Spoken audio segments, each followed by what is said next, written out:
sebagai murid-murid Yesus. Para murid pun kadang-kadang diingatkan oleh Yesus, tidak cukup hanya menjadi pendengar sabda, tetapi harus melakukan dan melaksanakan sabda itu dalam kesehariannya. Tentu saja peringatan Yesus ini berlaku untuk kita semua umat beriman. Saudari-saudaraku yang terkasih, berjumpa kembali bersama saya Inspirasiku di Antara.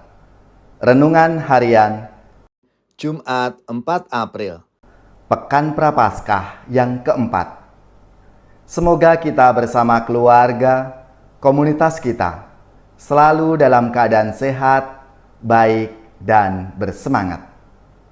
Marilah saudari-saudaraku yang terkasih, kita mengawali renungan kita hari ini dengan tanda kemenangan Kristus. Dalam nama Bapa dan Putra dan Roh Kudus. Amin. Allah Bapa yang Maha Rahim, Engkau menghendaki semua orang selamat. Bersihkanlah hati kami dengan sabda pengampunan-Mu, dan jadikanlah kami pribadi yang mencintai kebenaran dan kedamaian. Dengan pengantaraan Yesus Kristus Putra-Mu Tuhan kami, yang bersama dengan Diko dalam persatuan Roh Kudus, hidup dan berkuasa Allah sepanjang segala masa. Amin. Dalam nama Bapa dan Putra dan Roh Kudus. Amin.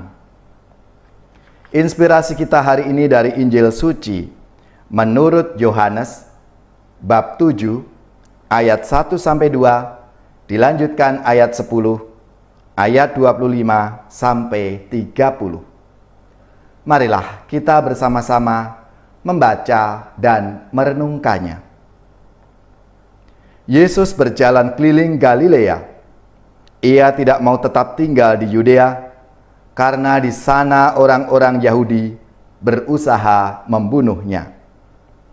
Ketika itu sudah dekat hari raya orang Yahudi, yaitu hari raya Pondok Daun. Sesudah saudara-saudara Yesus berangkat ke pesta itu, ia pun pergi juga ke sana, tidak terang-terangan tetapi diam-diam. Beberapa orang Yerusalem berkata, "Bukankah dia ini yang mereka mau bunuh? Lihatlah, ia berbicara dengan leluasa dan mereka tidak mengatakan apa-apa kepadanya. Mungkinkah pemimpin kita ini benar-benar sudah tahu bahwa ia adalah Kristus? Tetapi tentang orang ini kita tahu dari mana asalnya. Padahal bila Kristus datang, tidak ada seorang pun yang tahu dari mana asalnya." Waktu Yesus mengajar di Bait Allah, ia berseru, "Memang aku kamu kenal, dan kamu tahu dari mana asalku. Namun, aku datang bukan atas kehendakku sendiri, tetapi diutus oleh Dia yang benar, yang tidak kamu kenal. Aku kenal Dia, sebab aku datang dari Dia, dan Dialah yang mengutus aku." Mereka berusaha menangkap Yesus, tetapi tidak ada seorang pun yang menyentuh Dia, sebab saatnya belum tiba. Demikianlah sabda Tuhan. Terpujilah Kristus. Saudari-saudaraku yang terkasih, dalam sabda Tuhan hari ini dikisahkan bahwa selama hari raya Pondok Daun, rencana untuk membunuh Yesus semakin kuat. Dan perayaan ini juga memperingati tindakan pembebasan Tuhan terhadap umatnya dari Mesir dan perlindungannya selama mereka di padang gurun. Perayaan Hari Raya Pondok Daun menghidupkan kembali harapan mesianis melalui upacara cahaya dan air. Yesus terang dunia yang hadir pada perayaan ini ditolak karena mereka mengenal asal-usulnya. Kurangnya pengetahuan mereka memicu penolakan dan rencana untuk membunuh Yesus itu. Ia sadar akan segala rencana terhadap dirinya, namun Tuhan Yesus tidak menyerah. Ia terus maju, ia terus berkarya berbuat baik dalam kehidupan dan karya pelayanannya. Saudara-saudaraku yang terkasih, maka Yesus mengecam orang-orang yang menghakimi orang lain itu. Dalam penghakiman itu, kesalahan ditimpakan kepada orang lain, dan sebagai akibatnya, ukuran yang dipakai untuk menghakimi orang lain itu akan digunakan untuk dia, orang yang menghakimi itu. Oleh karena itu, Allah menghendaki agar orang mendengarkan sabdanya dan melakukan dengan sungguh-sungguh.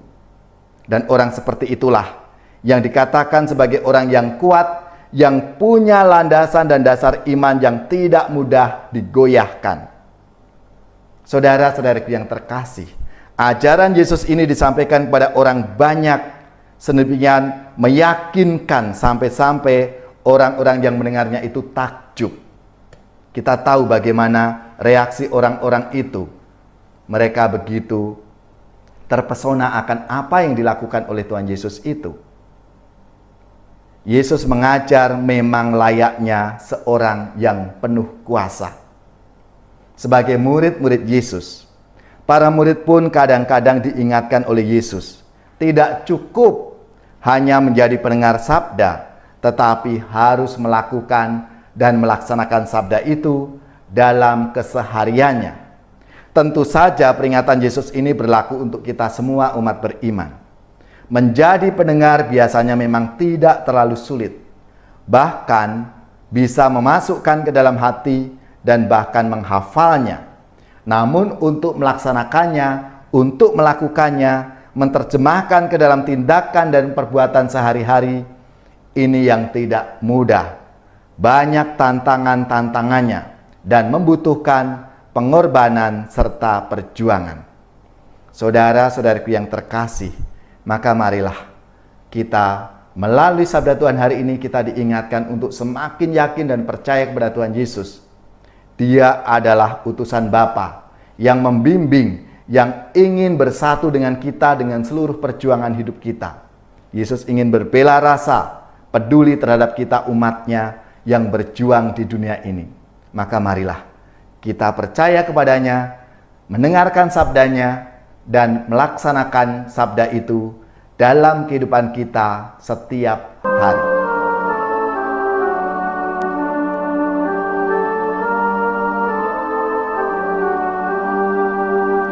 Mari kita merenungkan penebusan umat Tuhan, meresapkan dalam hati cinta kasih ilahi. Yesus Kristus Raja Sakti, pengemban amanat suci, penyembuh segala luka, penegak hukum cinta. Petrus murid yang setia, namun ingkar dan menyangkal pada guru yang terkasih, karena malu dan ngeri. Kita pun semacam Petrus yang sering menyangkal Yesus. Ampunilah kami Tuhan, dan teguhkanlah iman.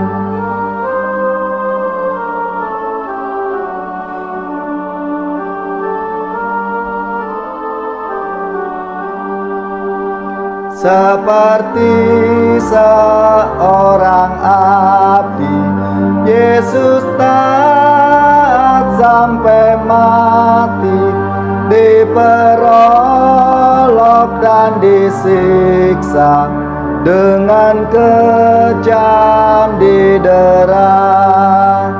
Lihat Raja yang sengsara dari dunia duri mahkotanya, darahnya ibarat intan, dan salibnya tahtanya. Hati Yesus yang terluka karena cinta tak terhingga, jadikanlah kami mampu mengikuti cintamu. Saudari-saudaraku yang terkasih, marilah kita siapkan hati kita untuk menerima berkat Tuhan. Semoga saudari-saudara sekalian, keluarga-keluarga, komunitas kita, orang-orang yang kita doakan, mereka yang sakit, yang menderita, seluruh tugas, belajar, pekerjaan, usaha serta karya pelayanan kita dibimbing, dilindungi dan diberkati oleh Allah yang Maha Kuasa, Bapa dan Putra dan Roh Kudus. Amin.